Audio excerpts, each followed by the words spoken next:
Convidamos hoje a nutricionista Joyce Mazzini para falar sobre como a nutrição pode auxiliar no transtorno do espectro autista e nas carências nutricionais.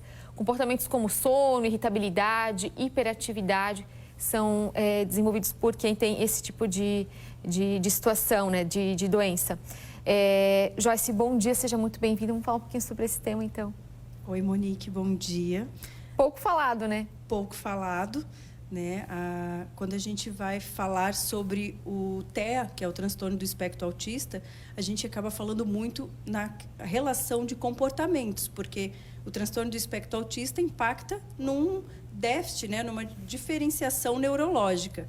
E aí a gente recebe a informação de tratamento de comportamentos, neurológico, fonoaudiólogo, né? Porque impacta nisso, no desenvolvimento, inclusive, da comunicação da criança.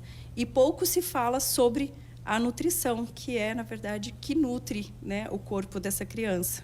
Joyce, você começou a se interessar pelo tema, estudar o assunto, depois que seu filho foi diagnosticado com autismo, né? Isso, com 18 meses do Frederico, eu iniciei o estudo com relação ao desenvolvimento, né, da criança, que tem marcos de desenvolvimento. E me deparei com a informação da nutrição e eu fui para um congresso internacional, onde uma palestrante de Portugal veio falar sobre isso. E aí eu descobri que existe plena ligação entre nutrição, cérebro e autismo.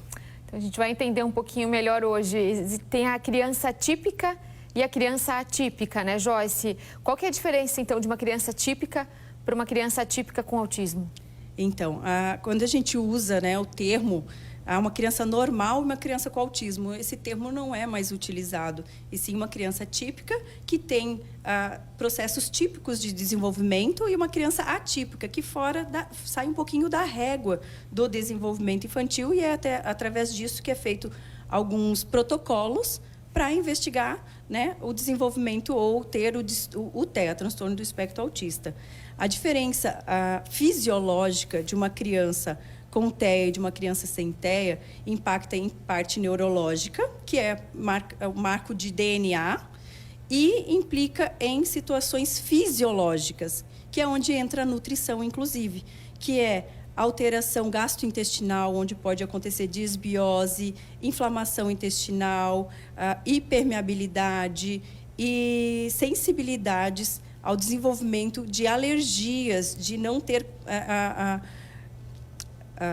total desenvolvimento para digerir determinadas substâncias, né, onde causa, inclusive, a neuroinflamação.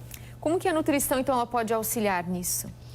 Hoje já tem estudos, né, que pontuam que crianças atípicas precisam de doses elevadas de alguns nutrientes para potencializar seu desenvolvimento, para chegar ao nível de uma criança atípica, né? Então, alguns deles a gente pode citar o ômega 3, o zinco, o magnésio, probióticos, inclusive, para tratar essa microbiota intestinal. Claro que é necessário fazer todo um estudo dessa história dessa criança, né?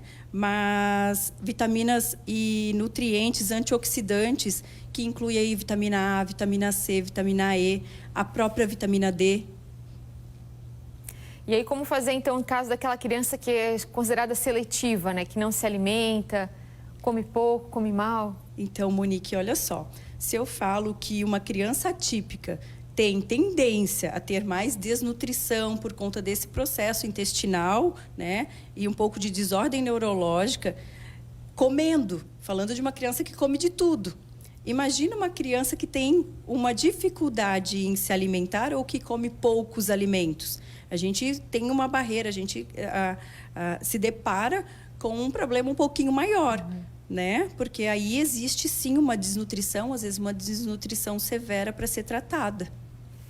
E aí tem como aumentar, ou melhorar essa nutrição com suplementação. Essa criança vai precisar de mais suplementação do que as outras. O que a gente faz, né? Assiste a história dessa criança, vê quais os alimentos essa criança ingere, porque normalmente essas crianças ingerem muitos conservantes, corantes e alimentos inflamatórios. Então, a gente assiste a essa criança e avalia quais as necessidades. A primeira coisa que a gente tenta fazer junto com os pais é uma reeducação alimentar, uma terapia alimentar, onde a gente explica junto com os pais, né, isso parte mais dos pais, a necessidade de determinados nutrientes. A gente tenta fazer a introdução desses nutrientes. No caso dos atípicos, eles têm uma resistência maior à ingestão desses alimentos ou à ingestão de alimentos saudáveis. Então, aí entra a suplementação. Enquanto a gente vai fazendo essa modificação alimentar, porém sem muito sucesso, às vezes, a gente entra com a suplementação específica desses nutrientes específicos, que não são só esses que eu citei, para ir melhorando a nutrição dessa criança, consequentemente evoluindo o desenvolvimento dele de fala, de comportamento, reduzindo hiperatividade, melhorando o quadro do sono, e ele vai evoluindo e se desenvolvendo melhor. E a suplementação, ela vai ser sempre necessária no autismo? Na maioria dos casos, sim. Porque lembra que eu falei no início que ele tem implica em parte neurológica? Uma das implicações é uma deficiência de metilação. Essa metilação é um conversor, é como se fosse uma enzima, tanto para converter alguns nutrientes, como também para fazer síntese de DNA. Então, sim, a gente precisa equilibrar, porque às vezes a criança está lá com um nível de B12 alto, no entanto, não tem a conversão ideal, a gente precisa suplementar para alinhar zinco, magnésio, que caminha na mesma linha de nutrientes para absorver. O importante é procurar um profissional para avaliar, porque cada caso é diferente, né? Isso, Monique, eu indico, depois que eu comecei a estudar, a buscar profissionais que estão se especializando em TEA. Por quê? Porque eu digo que eu trabalho 12 anos com nutrição funcional, né? Então, eu trabalho intestino, cérebro há 12 anos. E quando eu me deparei com um assunto de TEA, eu falei, nossa, como que eu não sabia disso? Então, quanto mais eu estudo, eu estou no meu 3º curso, agora me cadastrei na pós-graduação, e todo dia eu aprendo.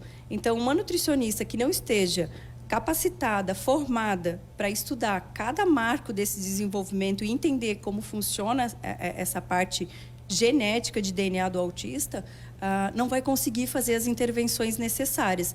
Então, eu indico os pais procurarem quem esteja se especializando na área, porque pode ajudar e muito. Com certeza, dicas importantes. Joyce, muito obrigada por ter aceito o nosso convite para falar sobre esse tema tão pouco divulgado e tão importante. Sim, é algo muito novo, né, e que pode nos ajudar muito. Eu agradeço muito o convite. Obrigada.